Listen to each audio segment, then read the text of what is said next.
All right, man. We're at one of our little local spots. It is hot down here in Florida. We've had some warming trends. We've had a few cold fronts move in and like knock the heat back down, but we are rapidly approaching summertime, and the misery that ensues. You know, mid to late summer, the fishing totally goes to crap. It's a struggle, but you know, the first couple weeks of summer are some of the most glorious times of fishing. I feel like the fish aren't completely, you know, turned off and miserable. You know, it's hot, so they're real active, and you can just still throw like such a plethora of baits at them. You know, the top water bites usually go popping off. Like, it's just a fun time. And so we're kind of in that phase where I'm feeling like we're transitioning to summer quickly. You know, we're starting to have 90-degree days. When it, you know, after these cold fronts, if there's not another one quickly to follow, like, it's getting up there. And so we're out here today. We're still throwing big baits, man. As long as fish will look at my glide bait or big soft bait, you know, as long as there's a chance, I feel there's a chance, I'm gonna keep throwing them. You know, I'm gonna take full advantage of this time period, because I have learned that mid to late summer is not the time to do it. I have spent hours and hours chucking and winding a glide and stuff, and just not a whiff. I mean, you know, nothing at all. You know, so there's definitely a time of year that it plays, and we're still in that time frame. So that's why I'm still committed. You know, as long as we're in these months, these cooler months, where I think I can get bit doing that and target the biggest fish in the lake, whether I have success or not, I'm doing it. So we're out here. We got the 6-inch, you know, we got our 6-inch Magdrafts. Went with a soft swim bait. We got some big soft plastics to drag around if this kind of doesn't work, and we got a couple glide baits, little K9 action, you know. So we're gonna get out here and see what happens.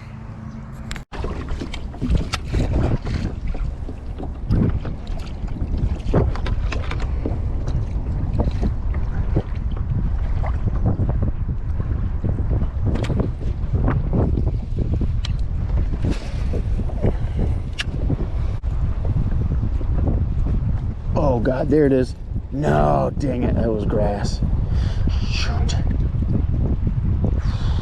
Like a bite. There it is. No, dang it.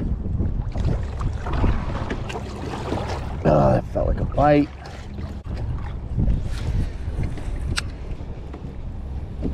Oh God, there it is. There it is. There we go. There we go. There we go. There's one. Absolutely.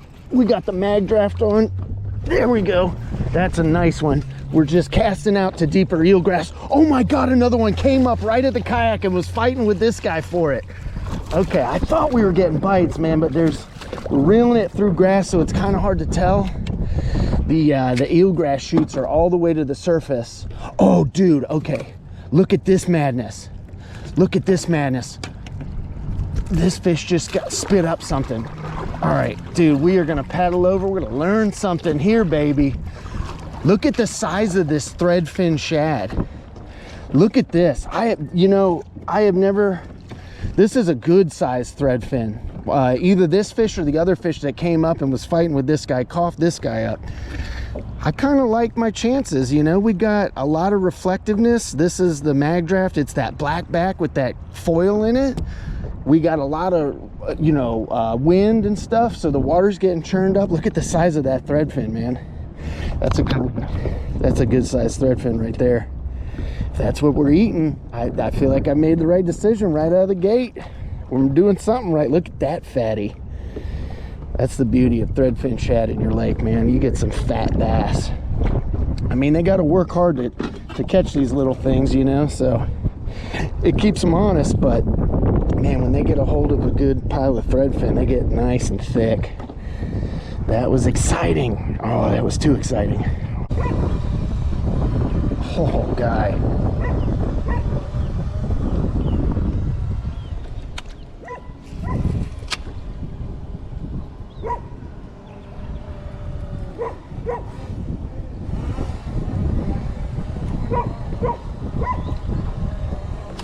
There he is.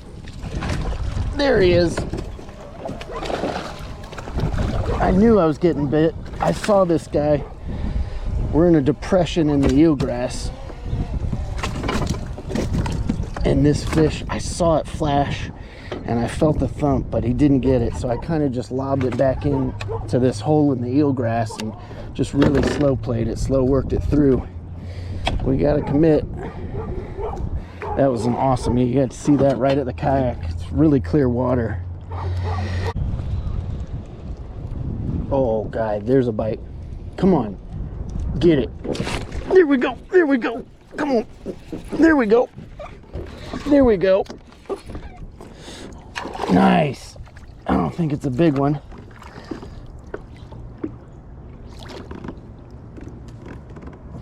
All right. Another one. There he is. There he is on the old Magdraft. We got the freestyle.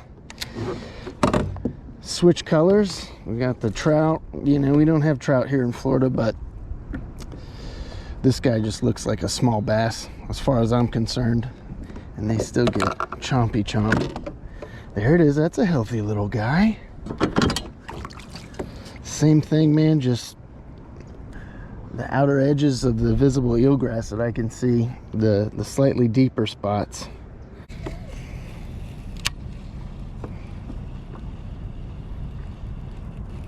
Oh, come on, get it.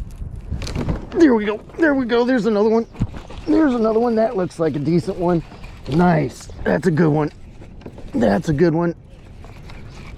Oh, stay down. Stay down. This guy's getting me locked up in the eelgrass. Oh, you get me locked up in the eelgrass. Come on out of there. Oh, I'm bringing up a clump with me. Come on out of there. There we go. That's a nice one. That's what we're after. That's why you throw the bigger swim baits. That's what we're after right there. Excelente. Got a big old pile of lettuce with it. Oh man, there we go. That's a good one. That's a nice bass right there. All right, let's get this one measured real quick. Get her back in. That's a healthy one. Good belly. Looking good.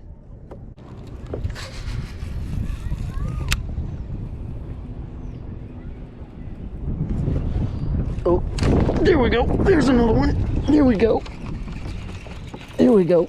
Stay down. Oh, oh, that's a nice one. That's another nice one. That's another good one. Come on. We're on our last Magdraft that we brought. So hopefully this guy doesn't tear it up too bad. We're all out after this one. Oh, worth it. Look at this guy. Look at that guy. That's another healthy one, man. There we go. That is another good one. Thank you, saved my Magdraft for me. I appreciate that. Another good fish, man. They are chomping this thing today. Chomping this thing today.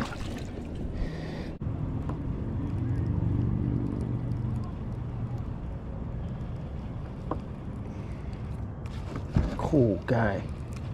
Come on, get it. There it is. There's another one. There we go. There we go. Oh, that's a nice one. That's another good one. Oh, the Magdraft coming through today. Putting in some work. Oh, guy, this guy's got some power. That was a good bite. Oh, come here. Come here. We need this one. We need this one. Oh, guy. Nothing better than looking at this silver flash in clear water, just seeing them. Seeing them swimming around, coming into the kayak. Come on, come on. Coming into the kayak. There it is. There we go. That's what I'm talking about, man. All right, dude. I think I might get one more fish out of this Magdraft. We brought 4 with us. We're down to the last one. They've been getting torn apart. But look at that. Can't fight with that. That's what it's all about. her measured real quick. Get her back in. So just to give a visual aid, basically, of what we've been doing, this the eelgrass that we have down here in Florida at certain times of the year, it shoots up these little spiral shoots, these little stringy shoots. Right here, you can see them. Hopefully, you can see down in the water's pretty clear, and they're coming up from, I don't know, man. You know, you can see the tips of the eelgrass at least 3 feet below the surface. So these things are coming up at least 3 feet all the way to the surface.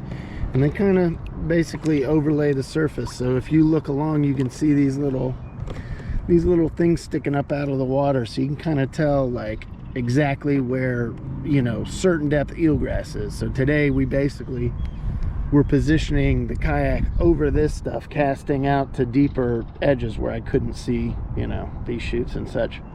And that's where we're getting our bites, kind of those deeper edges. And because of the way these are growing, it'll almost create like these very distinct, like vegetation walls that they'll be very distinct. So fishing all, you know, any of those where we could see, or any holes in the eelgrass that were big enough, you know, you pitch your swim bait into, those were the spots where we were getting bit.